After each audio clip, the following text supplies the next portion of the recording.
guns blazing. YouTube video that claims to show Al-Qaeda allied rebels storming into Syria's oldest Christian community, Malula. We cleanse Malula from all the Assad dogs and all his thugs. This commander shouts to the camera 2 days ago. It's more YouTube video CNN cannot independently confirm. But I was here at this tourist cafe a year ago with its owner, Antoinette Nasrallah, a Syrian Christian from Miami.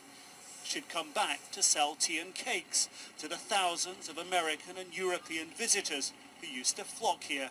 War was killing her business, but her real fear, Al-Qaeda-linked rebels. For now, in our area here, it's fine, but what I heard in Aleppo, they killing and they destroying many of church and very, very old church. I don't know what's happened to her since our interview last year, but her worst fears of violence coming to Malula have been realized. The Malula I saw that day was a tiny, sleepy town an hour's drive from the capital, where ancient Aramaic was recited in its churches. Its significance spiritual, not military. In Lebanon now, Syria's Christian refugees shelter in monasteries. On the run from sectarian violence at home, they joined Saturday in prayers for peace, promoted by Pope Francis in Rome.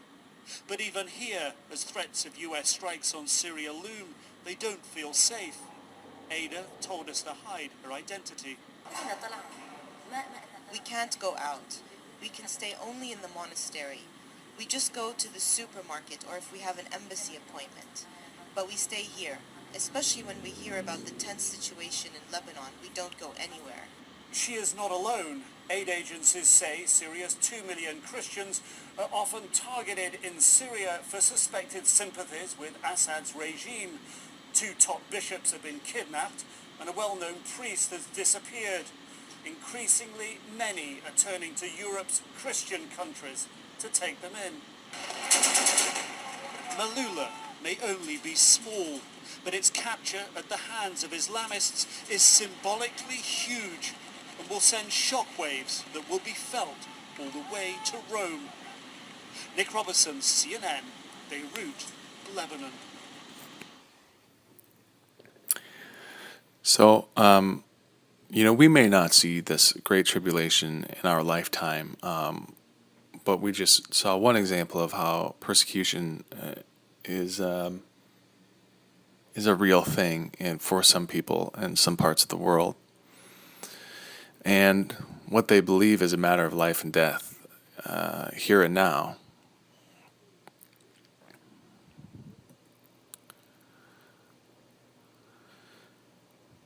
So, this Antichrist will have the power to overcome the saints, believers.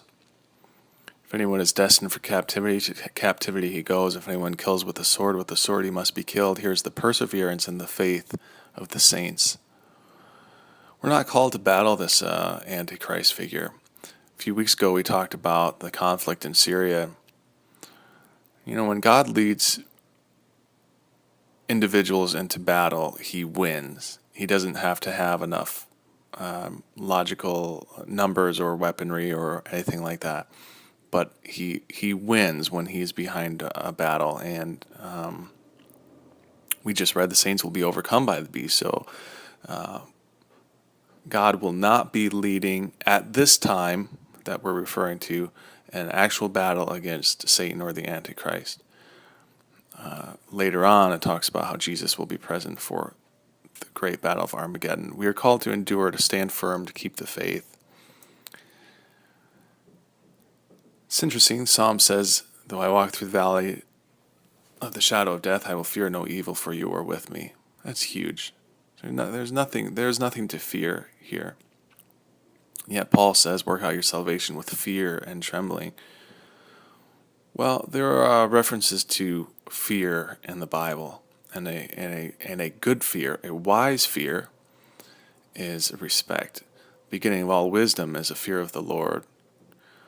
Well, God's been talking about these end times events for centuries and using many of his chosen people, from Daniel to John to Paul, and just a number of different individuals to talk about these same events. And so it's worth respecting and taking seriously.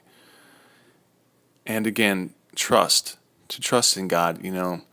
I went through a really serious bout of tension headaches, and there's this idea that if you find the right spots in your back and neck and things like that, you can alleviate these terrible headaches, and it's true. However, you get a physical therapist laying into one of those pressure points for a minute or two, and it's incredibly painful. Well, the idea is we may have to go through some really difficult times as believers.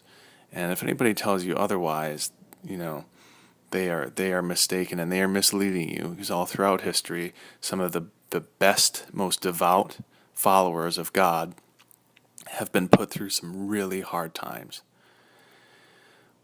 But it's always a short, a measured amount of time. It won't be forever. We may have to suffer a little while, but at the end is a freedom and a joy and a abundant life like we could never have imagined. And those trials build character and give us hope. And finally, no worry about being tricked by this Antichrist and thinking that it's Jesus. Because Jesus himself says, well, if somebody says, hey, he's over here, he's over there, he's hanging out in Bolivia, he's doing this, he's doing that, it's Jesus, he's back. You say, no, when I come back, it will be like the lightning that comes from the east and flashes even to the west. That's what the Son of Man's return will be like. So won't need to make any mistake about that. The whole world will know when Jesus returns.